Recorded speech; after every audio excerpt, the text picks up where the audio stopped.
Kalau kamu nggak suka pelajaran biologi yang panjang, tapi pengen tahu fakta-fakta penting dengan cepat, tonton video ini ya.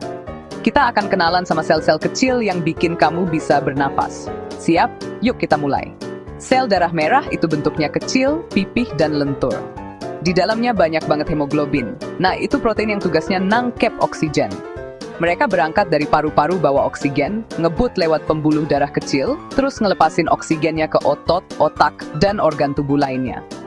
Setelah itu, mereka ngambil karbon dioksida, ngangkut balik ke paru-paru, terus gitu aja terus. Mereka nggak punya inti sel, nggak punya mitokondria juga, makanya jadi ringan dan super efisien buat ngangkut-ngangkut.